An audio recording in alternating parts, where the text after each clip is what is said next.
Welcome back to another live and amplified Indie Fusion podcast. I'm your host, Tom Quiet, and we're back at it again with another amazing podcast. Today, we have a very special guest joining us all the way from Melbourne. We have Sisters Doll. How's it going today, y'all? Hey, Doing hey, good. Thanks for having how us. you doing?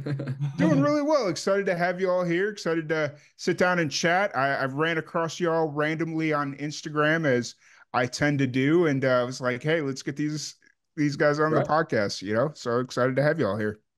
Appreciate that. Thank you. Thanks for Yeah. having us. So, what's how did Sisters Doll, or actually, before we jump into that, let's have y'all introduce yourselves individually so people kind of have names to faces, voices, all that fun stuff. So, Yeah. Well, my name's Austin, and I'm the lead guitarist of Sisters Doll. And I'm Bryce, and I play the drums. awesome. Well, glad to have you all here. So what's kind of the history of Sisters Doll? How'd you guys kind of come together? Well, it started off with kind of well, we're brothers, Mhm. so it's sort of no choice to be stuck together, Right. but it began with Brennan, our lead singer. He was in a previous band. He was a drummer in that band, and he always wanted to be a front man, and play guitar and stuff Yeah. like that. And so and drums, we could kind of all play drums. It was kind of like a family instrument, because our dad was a drummer in cover bands back in the day, and Nice. Bryce was the best at it. So you know, So they say. yeah, Bryce was the best at Yeah. it. Brennan always wanted to be a front man, so he learned, sort of self-taught himself guitar, and they would jam up in the back shed, and then it was like, oh, we need a bass player at the time, so Brennan taught me all the things I need to know, and we started that way. So we were a three-piece, just bass, drums, and guitar, and we were that way for years, until just recently we just introduced our youngest brother to the band. So now we're a four-piece now, and I'm a lead guitar, and our youngest brother is on bass guitar, and that's how we started. Yeah, 14 years ago it Yeah. was. It was so we've been a band for a while now. Music was just in our blood, like growing up in a musical household. Music was just in our bones. So like it was just we didn't want to do nothing else. We come from a small town and there wasn't really much to do there unless you just well, I mean, there's a lot to do there, but like, I mean, if you wanted to think outside of the box and want to do something different and you have a passion for something, yeah, we had a supportive family that was like, oh, you just want to start a band, and and then that's how it got the ball rolling. So yeah, For sure. For sure. And so you guys came together in 2012, then I guess it would be. 2010, 2010. 2010, Yeah, yeah, yeah. yeah.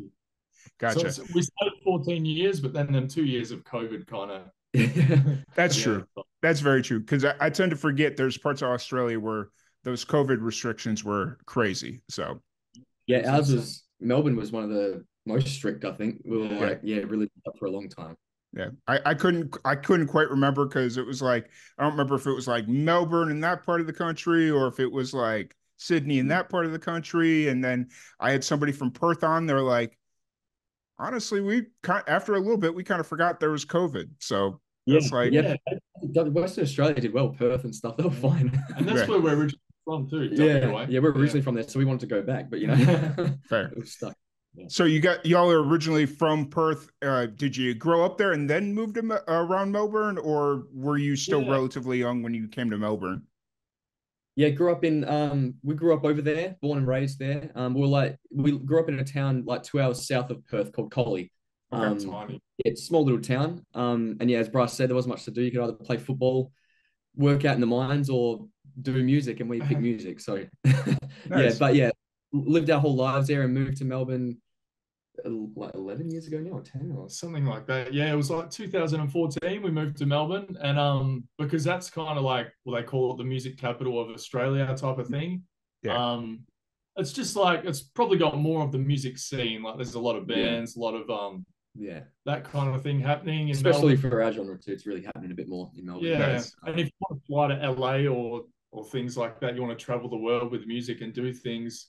Yeah, Yeah, Melbourne is a good base point, like yeah. over the East Coast this side, more Yeah. than Because when yeah, we lived over there, it was like we went to LA a few times for some like touring and stuff and yeah, overseas, and we'd have to fly 5 hours to here, and then it just prolonged the trip, So yeah. Yeah. that helps. Yeah, Oh yeah, for sure. It's one of those things where it's like you don't think about it, and it's like, oh, you're adding 5 hours, and then you got to add a layover, whether it's in Yeah. Melbourne, Sydney, Hawaii, you got to add a layover in there somewhere. And it's just like Yeah.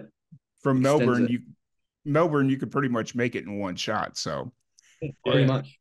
I'm definitely glad I found y'all because during the pandemic, I was in touch with I was in touch with like the rock scene in Eastern Australia for the most part. Like I had a lot of connections in Adelaide, Sydney, Oh, that's great. Melbourne, but now like all the bands, they're not together anymore. And it's just like, Oh, right.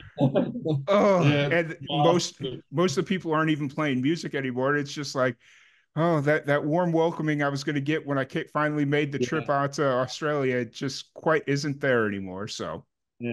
Oh, damn. That sucks. COVID got to a lot of people, I think, Yeah. which sucks.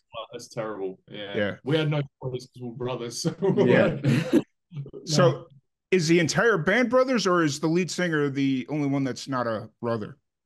Now, a whole lot of us we're all Yeah. we're all blood brothers, all, which is all crazy. all the same parents, and yeah. It's hard to tell. Like I think for a lot of people are like, you're really brothers because we all have such an individual look. Yeah. And, yeah. I mean, if you really dive in, and Yeah. I think you can If see you stared for long similarities. enough, you'd be like, oh, okay, yeah, they're brothers, but no, Yeah. yeah, we are all blood brothers. Awesome. I didn't quite pick up on the lead singer, so I was just like, oh, maybe, yeah, I don't know, whatever. I should explain myself. Sorry, that was my fault. Probably. Yeah, you're good. You're good. So when y'all started playing together as the 3-piece and then eventually evolved into the 4-piece, who are you kind of listening to? Like, who are your, like, when you're kind of trying to figure out the sound for Sisters Doll, what was kind of the thought process there? Who were you listening to? Like, who were some of your influences for the band when you were trying to figure out your sound? Yeah, Yeah. it was our dad was a huge Kiss fan, so he was the one that would we had the Kiss pinball machine in our house and all the memorabilia and stuff, and Kiss were on our walls like everywhere. That was our main inspiration. But our dad was always playing music like Van Halen, Aerosmith, Motley Crue, like Def Leppard, and like all that stuff. We just grew up on it and just love it. So it's just, as Bryce said before, just in our blood. Like it's just naturally what we wanted to do. Yeah. So Kiss were like our they were like our superheroes growing up. Yeah. Like, it wasn't really Batman or Superman so much. It was Kiss, because we'd walk into our dad's games room and he'd have all like the Kiss bears and the statues, and we'd be like, whoa. And then but over time we grew up listening to all that sort of that big sound, like the big Kiss sound, the 80s sound, like we love that. Yeah, it's just natural to sort of do that style because we loved it, and you kind of are what you eat, what you listen to. Good way to put it. When I was kind of doing my research for everything, I definitely picked up on that 80s sound, and even like Sisters Doll just kind of feels like that big 80s hair metal band, just like it just kind of gives off that sound. So listening to you talk about this, it's like, oh yes, it all makes sense. So well, the name came about from because we wanted to do the whole glam thing. We were a lot more colorful at the time. We used to wear like the tights and spandex and stuff, and really caked on makeup and things like that, and the really big hair. And I used to wear a top hat and stuff, and like it was pretty full on, And because we wanted to do the glam thing, we were like looking at band logos like Twisted Sister and New York Dolls, and that's where the name come from. It come from just sort of inspired from those guys. Yeah, almost like sounding like something from nothing, like it was like something that it's not. Like if you actually put it down to Sisters Doll, I loved that appeal of like, you hear Kiss and then you see them and it's like, oh, that's what they are. That's what Kiss. But really, if you hear Kiss, it should be like obviously two people kissing. But then when you go see Kiss, it's something completely different to what it is. And I think was the idea with Sisters Dolls, like create something that it sounds like this, like Sisters Doll should really be a group of girls up there, really, but it's something that it's not. And then when you come see it, it's like, whoa, it's something out of the box, which was that was the idea. And I think kind of the extra layer that all four of you are brothers kind of gives that, like maybe there's a sister sitting out there somewhere, and you're it's like a weird That's a question we get a lot. They're like, so do you have a sister? I'm like, no. But it's definitely, you got a cool sound. I've been able to go through a lot of your music, and We'll kind of jump into your new single, "Don't Give Up on Us," which you guys released last month, right? Yes. Yeah, yeah. What's kind of the story behind this song? The story behind it was written by Brennan. It was the song he wrote. I think he had it written when we were living in Western Australia. He always had the chorus sort of there, you know, and during COVID times, we're like, well, we want to get into the studio and do another album because it'd been like 5 years since we'd done another album. So we're like, we really want to, you know, it was a perfect time to do it because, you know, at the time we were still living together, like, and obviously we're all locked in our homes. So we knuckled down and really demoed up some songs and worked hard in the studio here. And and then Brendan was sort of looking back at his old songs and he found that one again and he was, oh, I forgot about this one, you know, and then rehashed it. We like collaborated on it together and put the music to it, and it became what it is. And then when we got to the studio to do it, like we're sending our producer like a bunch of demos and he was like, no, keep sending more, and that was one that always stuck with everyone, you know, especially when we demoed it up ourselves, like just as a demo would show people and they're like, yeah, this definitely got something about it, you know. It had magic straight away, that song. Like we started piecing it together and layering it with stuff. Even in here we're layering it with like stuff like extra harmonies and things that we never really just like I had like a different sound, like a unique sound, this song. And it was like, and you know, we'd crank it all the time, like just the demo and be like, fuck, this song's just got magic. Like it had something. Always a favorite of ours, you know. So since those demo days, we're like, this has to be a single one day when it comes time to bring it out. So it definitely had a different feel. For whatever reason, when I was listening to it, it almost felt like it was inspired a little bit by Motley Crue, like just some of their softer stuff that they did. And I was just like, I mean, as I said before, you are what you eat, and you can't help when the influences come out. You know? Right. The crazy thing, when it all started coming together, I was like, man, I could hear like a Lewis Capaldi or like a Ed Sheeran or someone like along those lines, like singing this song. Like it's so it's got that mainstream feel. I can hear it on like, it's very cool. It's a good song. Yeah. So with this single, you said you're working towards another album, or is this just kind of a single leading to another? This single is off the next album that's going to be released next year in January. So all the latest singles that have come out will be on that album. So Gotcha. So is there another single coming, or is this kind of the last one before the big release?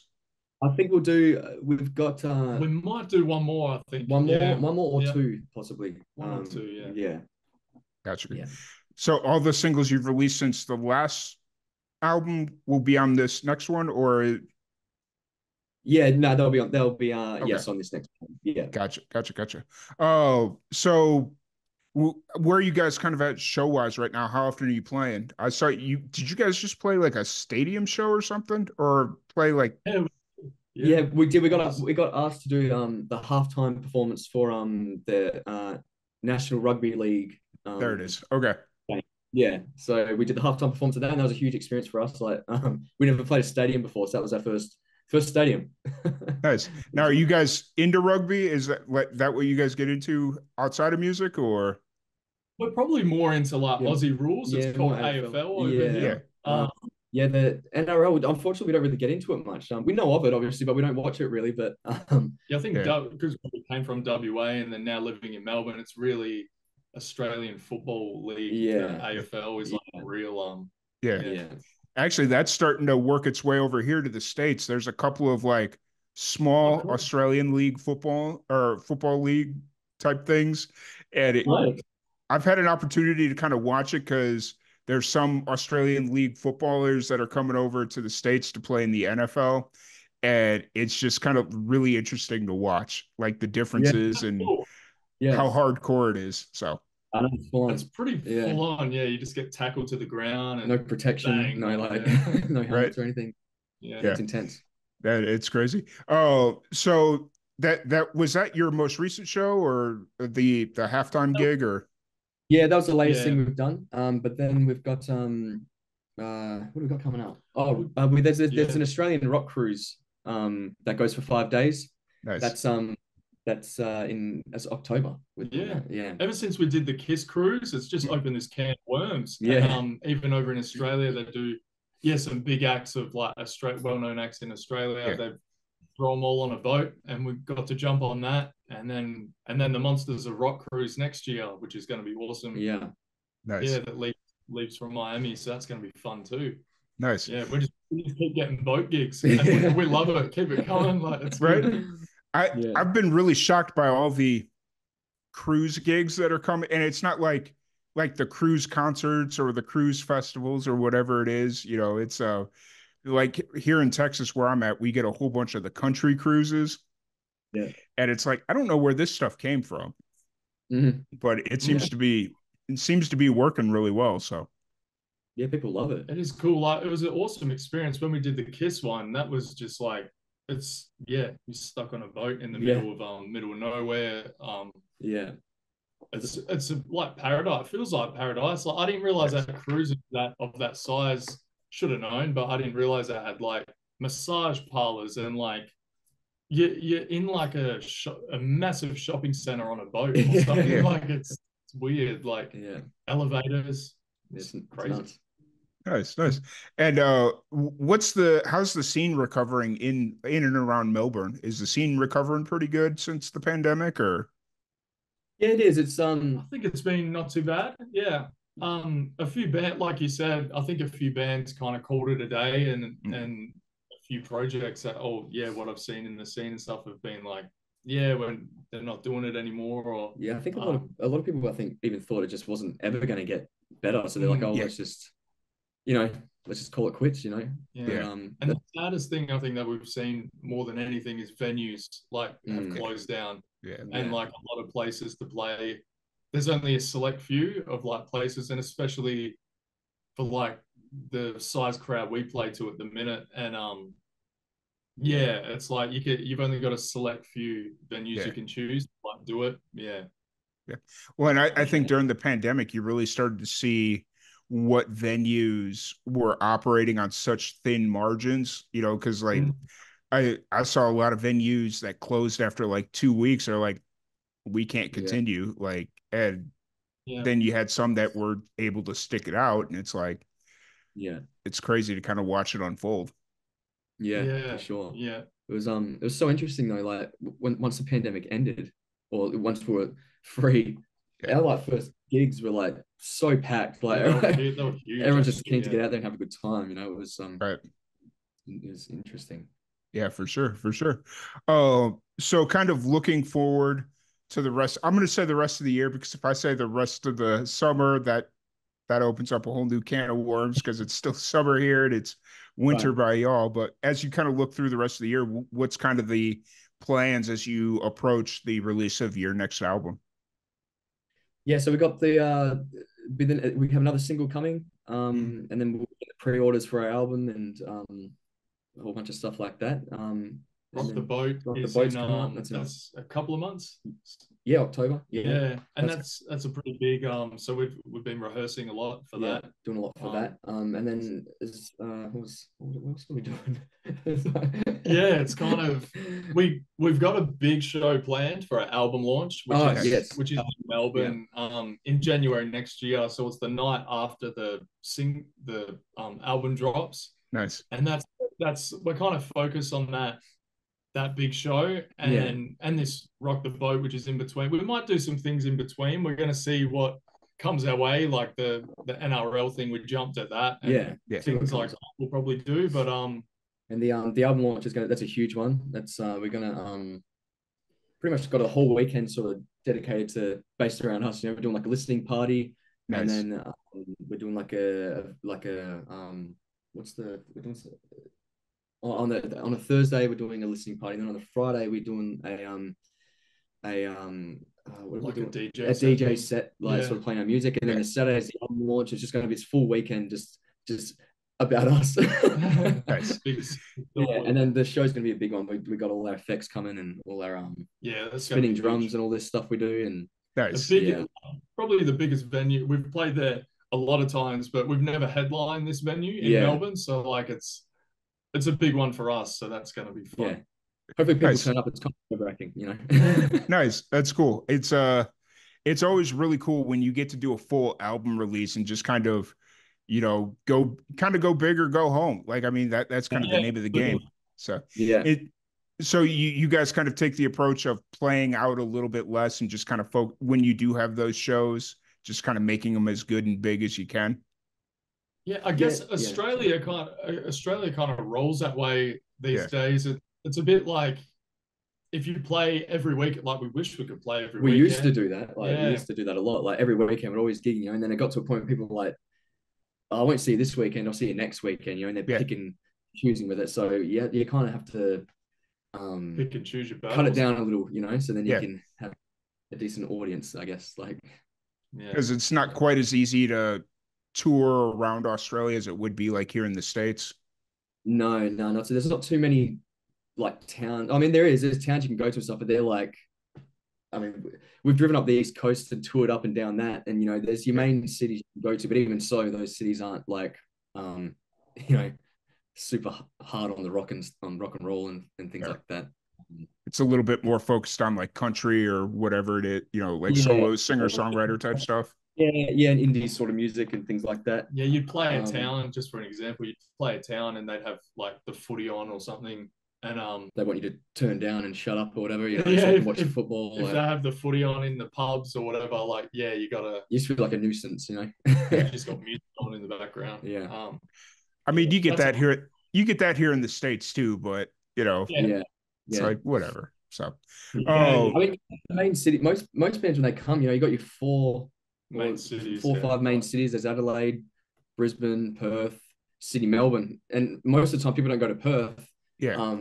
So they're the main cities you go to, and then you can go in between and whatnot. And we've done all that before, and it's kind of best to just pick your main location and get everyone to that one. I kind of feel bad for Perth because they're just so far out there that unless you're coming from the West, like if you're doing like, just coming from the West, it's like really hard to get to Perth just in general. So for sure. For the longest time, I didn't even know if they had music in Perth, because I was just sitting here. A lot of the musicians I was talking to were from like Sydney, Melbourne, or Brisbane. And it was like the running joke. It's like, oh yeah, Perth doesn't have music because, and then I started meeting all these musicians from Perth, and I was like, okay, I'm going to stop saying that because it's not true. So yeah, Perth has its own. There's a few. There's a select few bands coming out of there. Like I guess you could say, we're at a similar level to them type of thing. But, some great coming out of Perth. Awesome bands, But nice. It's just always a little bit tougher for them, to if they want to get around, flying from there to Melbourne or to Sydney, it's just expensive too. Oh yeah, for sure. Because I think I was last summer, I was looking to come out to Australia, and I was like, okay, I'm going to go out there for 3 weeks.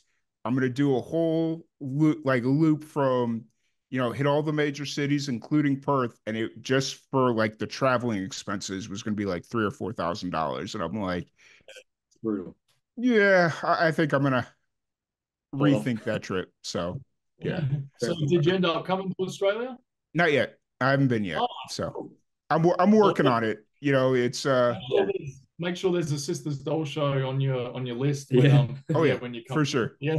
I think kind of like the big catalyst is going to be we started doing the podcast as like a live format, like in front of an audience, and so it's like I've done a couple of shows here in the States. I'm trying to get a couple of more under my belt, and then I'm going to take it over to the UK because the UK has been like, when do you come? And when do you come? That whole situation, and then I'll bring it over to Australia and just kind of do the thing. So that's great. That's awesome. Yeah.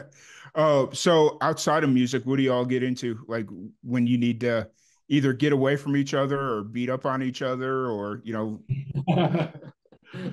It's crazy because it's kind of go time for us at the minute. So everything has just been, we still got to work out our album cover. We've got some photo shoots to do, work on the next single type of thing. Yeah. So it's a bit go at the minute because now we're in August. I'm like, man, it's only 4 months album dropped. And I'm like, wow, it's not far away at all. It's creeping up. Yeah. And then we got things in between like the boat and stuff. So it's like, man. But I guess on the side, for me, I'm a bit of a computer nerd, so I'm always on the editing something or doing something. and that's about Yeah, it for and me. I teach guitar on the side, so that's my Nice. little thing. Nice. And did I hear you all correctly? You're coming or going to Miami next year? You'll be in Miami next year? Yeah. That's in March. That's for the Monsters of Rock cruise. Okay, gotcha. Yeah. Are you We're gonna? Sorry, you go on. I was gonna say, are you gonna try and stop some other places, or are you just flying out for the Monsters of Rock cruise? And yeah, we'll definitely be doing some stops because we're over there so far away. We're Yeah. we're gonna try and tour out of it and hopefully do a good little stint there. We'll get Nice. to LA hopefully and We'll try Vegas, we'll New try York. put Texas on the bill. Yeah, That'd maybe be cool. Texas or something. yeah, Austin's probably the best place to go. Austin just kind of seems to be the best like live music. Like Dallas would probably do all right, but Austin just kind of seems to be the place to be, you know, for Yeah, especially anything outside of country. Austin seems to be a little bit more welcoming. Okay, cool. That's good to know. That's good to Yeah. know. So Yeah, so we're gonna try to get around as much as we can. So in nice. the process, like talking that and planning it and finding venues and yeah. Nice. Awesome. So if anybody wants to check out all your music, interact with you on social, all that fun stuff, where's the best place to find you? Instagram and Facebook and at Sisters Doll. Yeah. We do have a website, sistersdollband.com, and Yeah. that's pretty much your one-stop shop for Yeah. everything. So you can go check out stuff there. We still have merch, a lot of merch and stuff. We have our old albums for sale on there. Yeah. And the singles and things like that. Yeah. Spotify and iTunes and all that stuff too. It's all on there, all out there. Awesome. Now, for the new album releasing in January, will you be cutting it on vinyl or will it just be a digital release? No, we definitely want to do some prints on vinyl. Definitely. Our past 2 albums we did it and they do really well. So yeah, we're definitely going to do that. And we love the vinyl ourselves. Oh, yeah. It like anytime I go to a show, it's like, all right, they got vinyl, even if it costs like 40, 50 bucks, you know, like, because I know vinyl's super expensive. So it's just like, even if I don't intend to fully listen to it all the time off the vinyl, just like kind of having it is a cool story in and of itself, because the vinyl cover is really cool, and then you can do so much cool stuff with the vinyl itself. And it's just like, yes, I love it. So yeah, likewise, I agree. Awesome. But really appreciate y'all sitting down and chatting with me. I know it's Sunday morning for y'all, so I didn't want to keep y'all too long, but really appreciate it. Thank you everybody for tuning in, and we will catch y'all later. Thanks for having us. Appreciate it. Yep.